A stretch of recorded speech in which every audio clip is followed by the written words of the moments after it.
Hi hello ನಮಸ್ಕಾರ, welcome back to my YouTube channel. ಎಲ್ಲರೂ ಹೆಂಗದ್ರಿ ಫ್ರೆಂಡ್ಸ್? ಎಲ್ಲರೂ ಚೆನ್ನಾಗಿದ್ದೀರಿ ಅಂತ ಅಂದ್ಕೊಂಡು ನಾನು ಕೂಡ ತುಂಬ ಚೆನ್ನಾಗಿದ್ದೀನಿ. ಇವತ್ತಿನ ಈ ವಿಡಿಯೋಗೆ ಏನಪ್ಪ ವಿಶೇಷ ಅಂತಂದ್ರೆ, ವರಮಹಾಲಕ್ಷ್ಮಿ ಹಬ್ಬ ಯಾವಾಗಂತ ಎಲ್ರಿಗೂ ಕನ್ಫ್ಯೂಷನ್ ಐತಿ. ಅದರ ಸಂಬಂಧ ನಾ ಈ ವಿಡಿಯೋಗೆ ಅದ್ರ ಕ್ಲಾರಿಫೈ ಕೊಟ್ಟರೆ ಆಯ್ತಂತ ವಿಡಿಯೋನ ಮಾಡಿ ನಿಮ್ಮ ಮುಂದೆ ಶೇರ್ ಮಾಡತ್ತನ. ಮತ್ತು ಇನ್ನೂ ಯಾರೆಲ್ಲ ನನ್ನ ಚಾನಲ್ಗೆ ಸಬ್ಸ್ಕ್ರೈಬ್ ಮಾಡ್ಕೋದ ವಿಡಿಯೋಸ್ನ ನೋಡ್ತಿದ್ರೆ ದಯವಿಟ್ಟು ಸಬ್ಸ್ಕ್ರೈಬ್ ಮಾಡ್ಕೊಂಡ ವಿಡಿಯೋಸ್ನ ನೋಡಿ ಸಪೋರ್ಟ್ ಮಾಡಿ. ಹಾಗೆ ಕೆಳಗಡೆ ಕಾಣ್ತಿರೋ ಬೆಲ್ ಐಕನ್ನ ಪ್ರೆಸ್ ಮಾಡಿರಿ. ಪ್ರೆಸ್ ಮಾಡೋದ್ರಿಂದ ನಾ ಮಾಡೋ ಪ್ರತಿಯೊಂದು ವಿಡಿಯೋ ಫಸ್ಟ್ ನೋಟಿಫಿಕೇಷನ್ ತಟ್ಟಂತ ನಿಮ್ಗೆ ಬರ್ತೈತಿ. ಹಾಗಾದ್ರೆ ವಿಡಿಯೋನ ಸ್ಟಾರ್ಟ್ ಮಾಡೋಣ ಬರ್ರಿ. ಪ್ರತಿ ವರ್ಷ ಏನಪ್ಪ ಅಂತಂದ್ರೆ, ವರಮಹಾಲಕ್ಷ್ಮಿ ಹಬ್ಬವನ್ನು ಶ್ರಾವಣ ಸ್ಟಾರ್ಟ್ ಆದಮೇಲೆ 2ನೇ ಶುಕ್ರವಾರ ವರಮಹಾಲಕ್ಷ್ಮಿ ಹಬ್ಬವನ್ನು ಆಚರಣೆ ಮಾಡ್ತಾರೆ. ಅದೇ ಥರ ಈ ವರ್ಷವೂ ಎಲ್ಲರಿಗೂ ಕನ್ಫ್ಯೂಷನ್ ಐತಿ. 2ನೇ ಶುಕ್ರವಾರ ಮಾಡಬೇಕು ಅಥವಾ 3ನೇ ಶುಕ್ರವಾರ ಮಾಡಬೇಕಂತೇಳಿ. ಆಗಸ್ಟ್ 1ನೇ ತಾರೀಕು ಐತಿ, ಆಮೇಲೆ ಆಗಸ್ಟ್ 8ಕ್ಕೂ ಐತಿ. ಅದಕ್ಕೆ ಎಲ್ಲರಿಗೂ ಸ್ವಲ್ಪ ಕನ್ಫ್ಯೂಷನ್ ಐತಿ. ಅದರ ಕ್ಲಾರಿಫೈ ನಾನು ಈ ವಿಡಿಯೋಗೆ ಕೊಡ್ತೇನೆ. ವಿಡಿಯೋನ ಸ್ಕಿಪ್ ಮಾಡೋಕ್ಕೆ ಹೋಗ್ಬೇಡ್ರಿ, ನೋಡಿರಿ, ಸಪೋರ್ಟ್ ಮಾಡಿರಿ. ಮೊದಲಿಗೆ ನಾವು ವರಮಹಾಲಕ್ಷ್ಮಿ ಪೂಜೆಯ ಮಹತ್ವವೇನಂತ ತಿಳಿದುಕೊಳ್ಳೋಣ. ಪೌರಾಣಿಕ ಕಾಲದಿಂದಲೂ ಮಹಿಳೆಯರಿಗಾಗಿ ವರಮಹಾಲಕ್ಷ್ಮಿಯ ಪೂಜೆಯನ್ನು ಆರಾಧಿಸುತ್ತಾರೆ. ಅಂದ್ರೆ ಒಂದು ಪವಿತ್ರ ದಿನ ಅಂತಲೇ ಹೇಳ್ಬೋದು ಇದನ್ನು. ವರಮಹಾಲಕ್ಷ್ಮಿ ಪೂಜೆಯನ್ನು ಈ ದಿನ ಲಕ್ಷ್ಮೀ ದೇವಿಯನ್ನು ಮನೆಯಲ್ಲಿ ಆಮಂತ್ರಿಸಿ ಪೂಜಿಸಿದರೆ ಐಶ್ವರ್ಯ, ಸುಖ, ಸಮೃದ್ಧಿ ಮತ್ತು ಸಂತಾನ ಭಾಗ್ಯ, ಆಯುಷು ಪ್ರಾಪ್ತಿ ಸಿಗುತ್ತದೆ ಅಂತ ಹೇಳ್ತಾರೆ.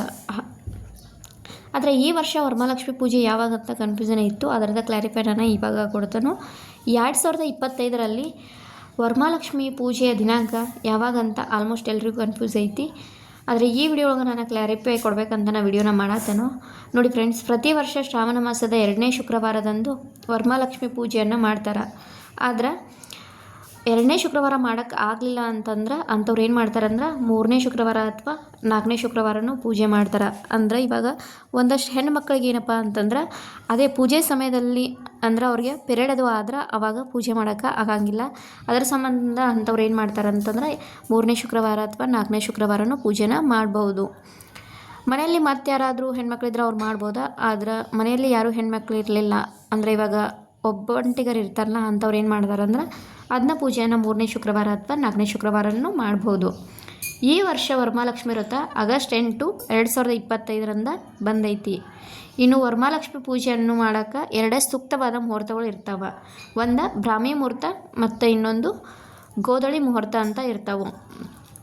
ಬ್ರಾಹ್ಮಿ ಮುಹೂರ್ತ ಅಂತಂದ್ರೆ ಬೆಳಗ್ಗೆ 3:30ರಿಂದ ಮತ್ತು ಬೆಳಗ್ಗೆ 5:30ವರೆಗೆ ಟೈಮಿಂಗ ಇರ್ತೈತಿ. ಗೋಧಳಿ ಸಮಯ ಅಂತಂದ್ರೆ ಸಂಜೆ 5:30ರಿಂದ ಸಂಜೆ 7:30 ಒಳಗೆ ನಾವು ಪೂಜೆನ ಮಾಡಬೇಕಾಗ್ತೈತಿ. ಅದಕ್ಕಿಂತ ಇನ್ನೊಂದು ಬೆಸ್ಟಪ್ಪ ಅಂತಂದ್ರೆ 6 ಗಂಟೆಯಿಂದ ಮಾರ್ನಿಂಗ್ ಸಮಯದಾಗ ಬೆಳಗ್ಗೆ 6 ಗಂಟೆದಾಗ ಅದು ಪೂಜೆ ಮಾಡಿದ್ರು ಇನ್ನೂ ಬೆಸ್ಟ್ ಅಂತಲೇ ಹೇಳ್ಬೋದು.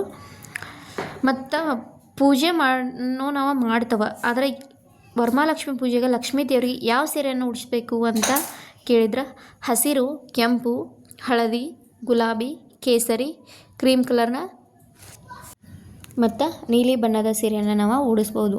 ಕಪ್ಪು ಮತ್ತು ಬೂದಿ ಕಲರ್ ಬಿಟ್ಟು ನಾವು ಯಾವುದೇ ಕಲರ್ ಆದ್ರೂ ನಾವು ಲಕ್ಷ್ಮೀ ದೇವರಿಗೆ ಸೀರೆಯನ್ನು ಉಡಿಸ್ಬೋದು.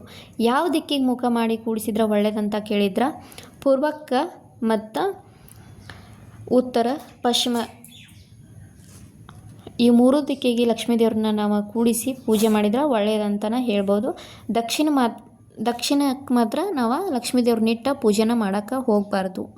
ನೀವು ಪೂರ್ವ ಆಗಲಿ, ಪಶ್ಚಿಮ ಆಗಲಿ ಮತ್ತು ಉತ್ತರ ದಿಕ್ಕಿಗೆ ನೀವಿಟ್ಟ ಪೂಜೆನ ಮಾಡ್ಬೋದು.